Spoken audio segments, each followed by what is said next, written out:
On most Sundays, my worship band consists of only 4 members. I sing and play acoustic, my assistant worship leader is on vocals, and we have a keyboardist and a drummer. No bassist, no electric guitars, no background vocals. Even with a small ensemble of 4 people, we managed to achieve a big sound in our worship services. In this video, I'll tell you all about how we do it, and make sure you watch to the end because I'll also tell you about my #1 software recommendation for achieving a full sound in worship.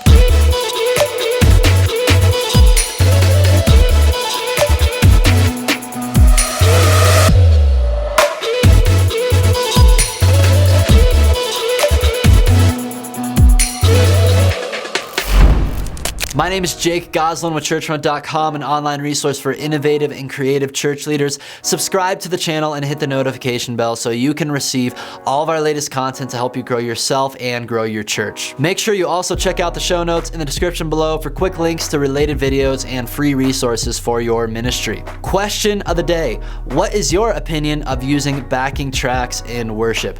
Does your band use tracks? Let me know below in the comments. Here are 2 common challenges worship leaders face. First, we have to build a team of musicians. Since most of us have 0 budget to pay musicians, that means we have to recruit volunteers who may or may not show up to rehearsal, and they may or may not show up prepared. The second challenge we face is achieving a full sound. Even if you do have a 5 or 6 or 7 piece band, most modern worship music has more instrumentation than what is available at your church. I'm pretty sure Hillsong Worship has about 25 electric guitar parts on their albums.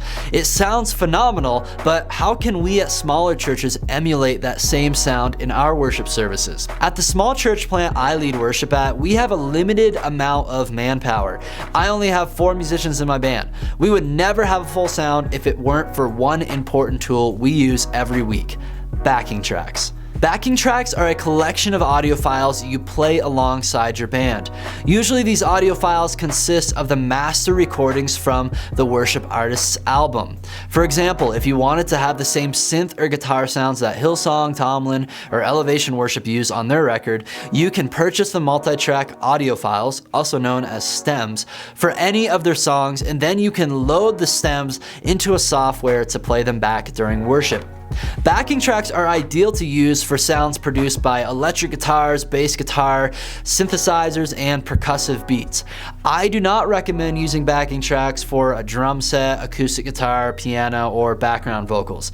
There's a fine line between using tracks tastefully and also relying on them too heavily. Using tracks has been such a game changer for my worship band. We have a huge sound despite having a small ensemble.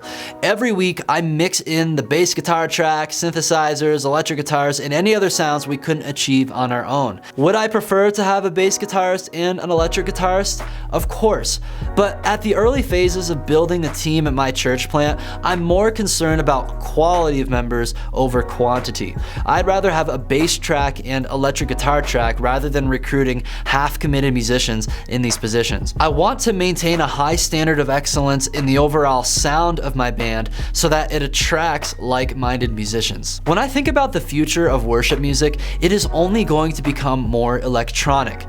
I personally have nothing against acoustic instruments. Heck, I love playing my acoustic guitar. But when you look around, most major worship bands are a hybrid of acoustic and electronic instruments. It's simply the style of music that our culture connects with, and we as the church need to make sure we are not clinging onto a previous genre of music for our worship gatherings. If you are in worship ministry for the long haul, you need to learn how to incorporate new tools like backing tracks into your ministry. And there are multiple ways to incorporate backing tracks into your worship band. You can use an iPad app like Playback by multitracks.com or Prime by loopcommunity.com. Those apps are really user-friendly, and they're a great way to get going if you're a beginner at using click and tracks in worship. But a more advanced way to use tracks in worship is to learn how to play tracks in Ableton Live. Ableton is the #1 digital audio workstation for playing back audio files in a live music situation. I use the software every week at my church to run our click track, backing tracks, lyrics, video, and lighting. It's not as quick to learn as the apps I mentioned above, but it has significantly more creative capability.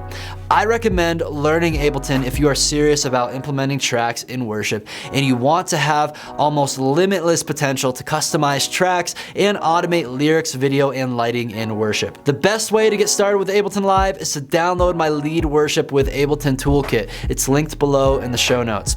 It's a quick guide to help you find the software and hardware you need to get started with Ableton in worship, as well as budget for the cost of these tools. Let me know in the comments if you use backing tracks for your worship band. Explain why you love them or maybe why you hate them. Thanks for watching. If you found this video helpful, hit that thumbs up button and share this video with your friends in ministry. You can check out some related videos by clicking right over here, and subscribe to the Churchfront channel and hit the notification bell so you can receive all of our latest content to help you grow yourself and grow your church.